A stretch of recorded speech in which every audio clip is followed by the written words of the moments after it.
The title of my presentation was An Aboriginal Perspective Using Narrative Approaches in a Cultural Context. And with that, it's always really important before doing any presentation or presenting anything, always need to pay respect to the local custodians in their country that we're doing our business on, because it's really important to acknowledge that. Because, as we know, land and culture is central to Aboriginal well-being and the way we do business. So we pay respect to all the Aboriginal and Torres Strait Islander people, their languages and dialects, their connection to Mother Earth, the sea and the universe. And we acknowledge the traditional owners and custodians of this rich, diverse cultural heritage. We acknowledge their spiritual and historical connections to country, which is strongest today, as it was in the past. And that was an adapted acknowledgement written with permission from Barbara McGillivray.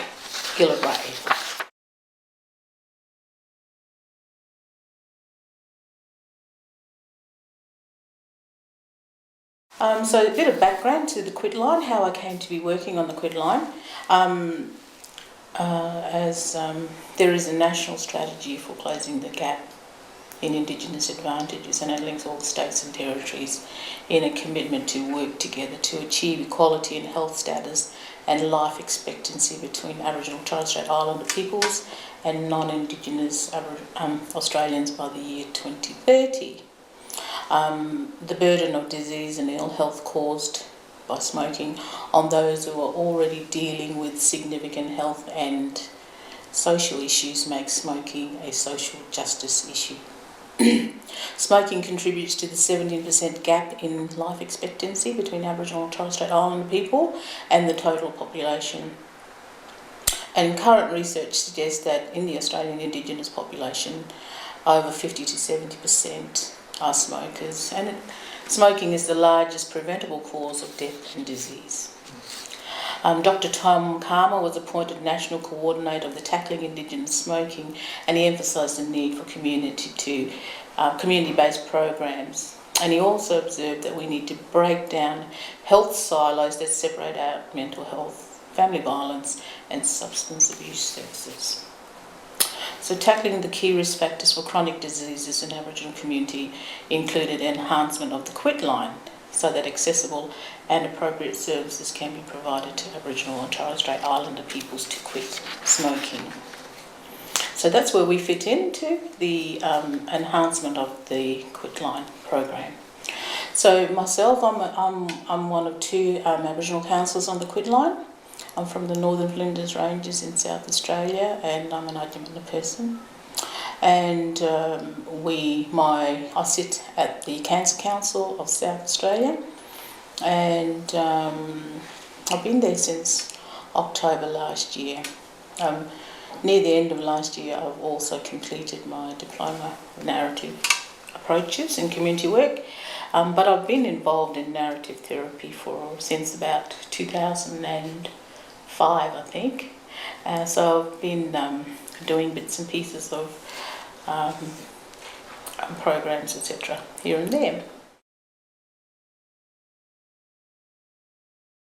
Narrative basically means storytelling, so it feels very natural when counselling people to take into consideration the context in which they are smoking.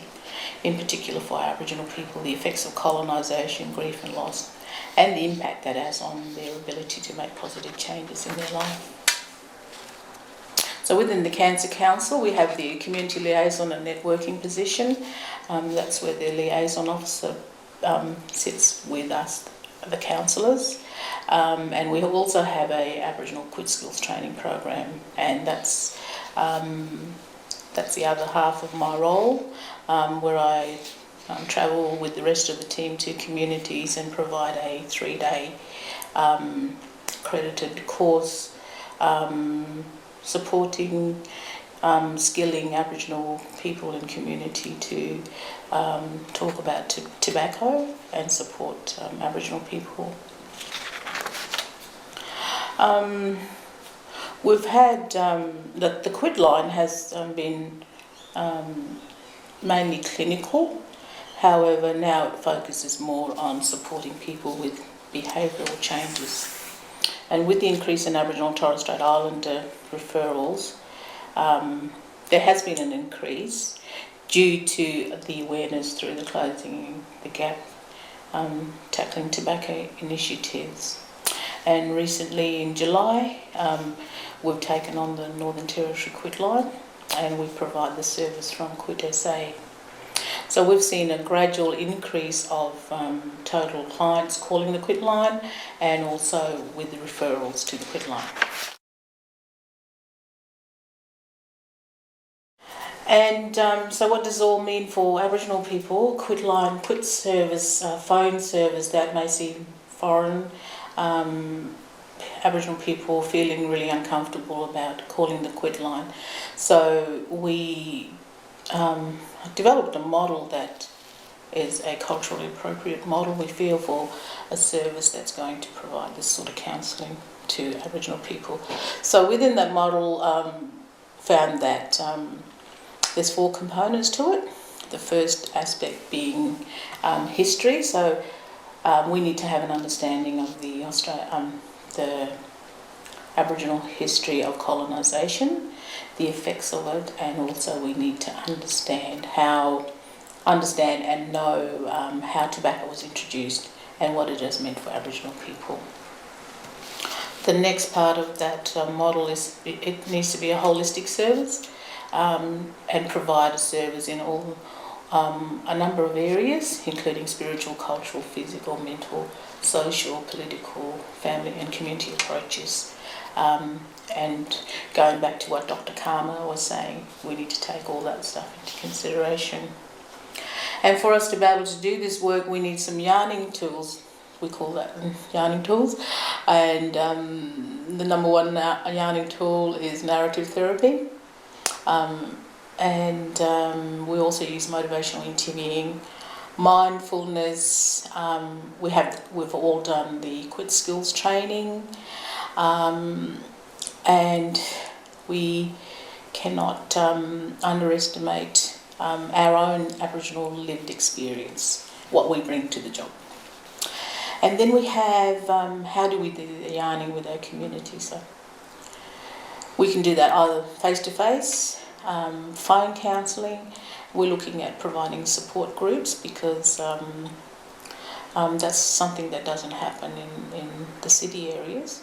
More so it's starting to happen in country areas where people put together yarning circles so that everyone can come together and have a talk about what smoking means for them individually and as a community. And we're also have developed some promotional information and their flyers, etc., to help get the message out there.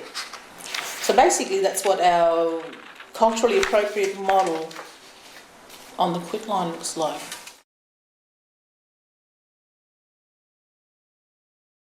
And throughout my period of counselling, I tried to work out what sort of narrative concepts that I used on the Quitline, and I'd brainstormed all of those that I was aware of, such as outsider witnessing, multi-stories, problem stories, externalising, rich story development, scaffolding, landscape of identity, etc., etc. And then I looked at that list again and I thought, which ones do I use and can I use on the Quitline? And I found that I use most of them. So yeah, there's about 12 there. I think I would use all of those in a conversation. And that has helped me to be able to provide a service to Aboriginal clients who really want to, who've engaged with us.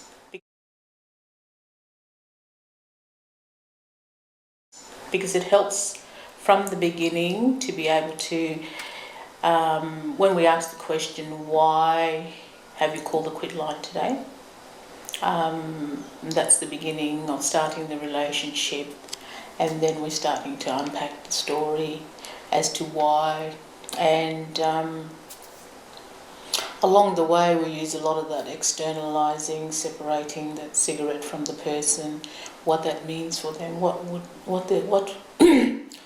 does their life look like now they're smoking, its effect on them individually, their family, community, and what would life be like without that cigarette around. And those conversations are very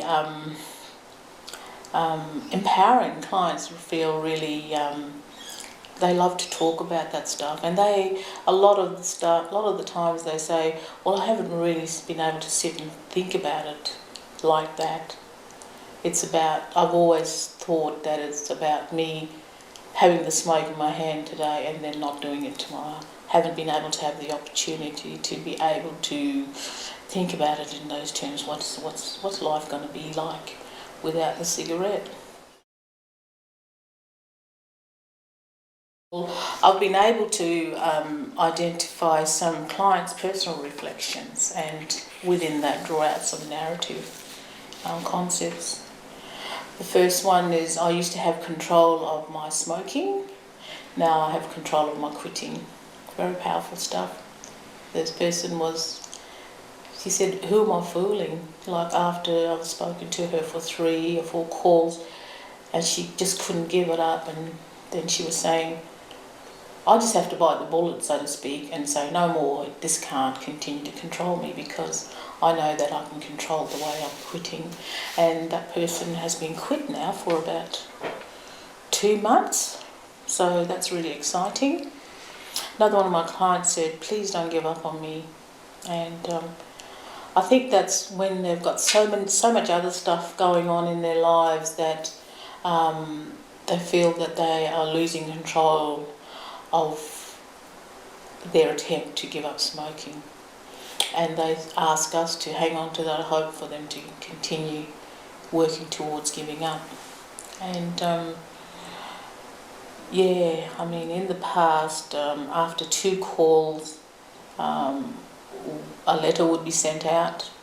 That's what was happening for it. That's what normally happens for everybody else, but for Aboriginal people, we've extended it so that we end the calls after about 6 unsuccessful calls.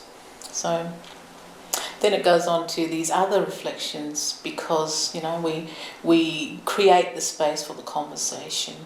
And another person has said, I enjoy having the yarns on the Quitline. Another one said, it's a good thing I can talk about a lot of things, meaning, I don't have to just talk about the smoking. The Quitline helps me to share my story. I cannot remember how many people have said, I've not had the experience of being able to share my story the way I've been able to do that on the Quitline. The calls from the Quitline have disciplined me and kept me on track. And I guess sometimes in life when we feel, like we've identified that I can do this really well, but I can't do that. So it's useful to get someone else in to help, draw on someone else's support, and be willing to accept that I can't do this alone. So they've seen the Quitline as someone who can discipline them. And one lady said, I've been really good because I know you were going to ring and you would say, how have you gone? So I'd have to be accountable to you. So, and I said, so what's happened? She said, I almost had that smoke, but I knew you were ringing today, so I thought I'd better not. I'd have to explain myself. And I'm thinking, well, it's all about where you're at. It's like in the spirit of, it's their choice. Like they're the ones who's going to, they're experts in their lives. The calls from the Quitline have supported me to quit. So this really shows that the Quitline can be supportive and can provide a way for Aboriginal people to have a choice. I guess it's another choice. Not everyone's going to like calling the Quitline, But this says to us that it's worked for them. Another one is, I love that word yarn. I haven't heard it for a long time, and it brings back memories of when I was a child. And this one, use of language is really important. This lady, I had a long conversation with her, and she was a stolen generation person, was placed in a institution when she was about 10, because I asked her about how she started smoking. And she said this is how it all began. She'd been removed from her parents. Her and her siblings were placed in an institution.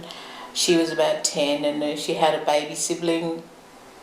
And at about 2 o'clock in the mornings, the house mother would ask her to help fold all the nappies. So she said, I'm folding these nappies, and I used to fold them with lots of care because I knew that my little sister would be one of those babies who was going to wear it. And then her reward was cocktail sausages with tomato sauce, a cup of tea and a cigarette at 10 years old. And she said today she wanted to give up because she didn't want the government that had taken so much from her way back then to take any more from her by raising the cost of the cigarettes. So yeah, she was saying, no way, this government is not going to take any more, it's not going to take any extra money from me, it's not going to take any more control away from me, so I'm just taking back control, and I'm going to say no more, you're not going to do this for me anymore. And very powerful story.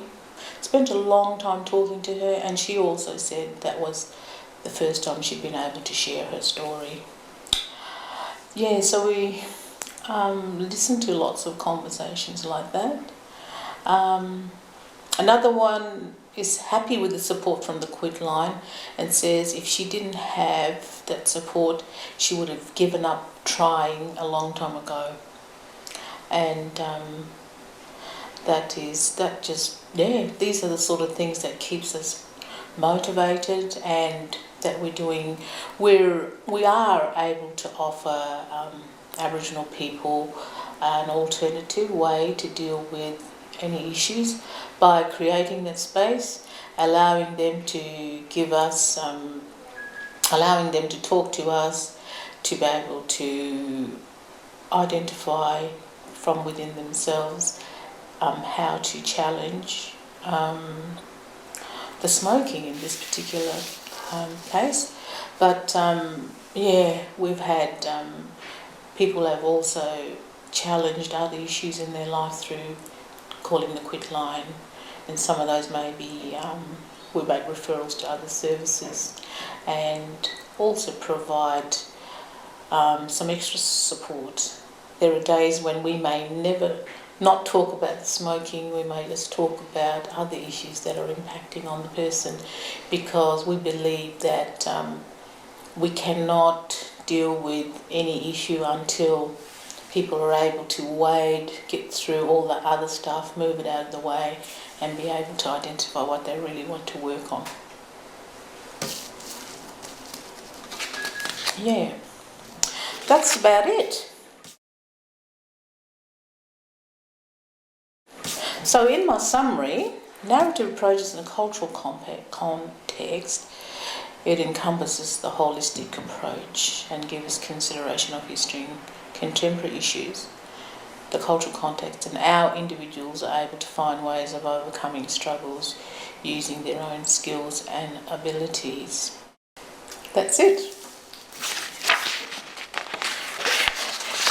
Any questions?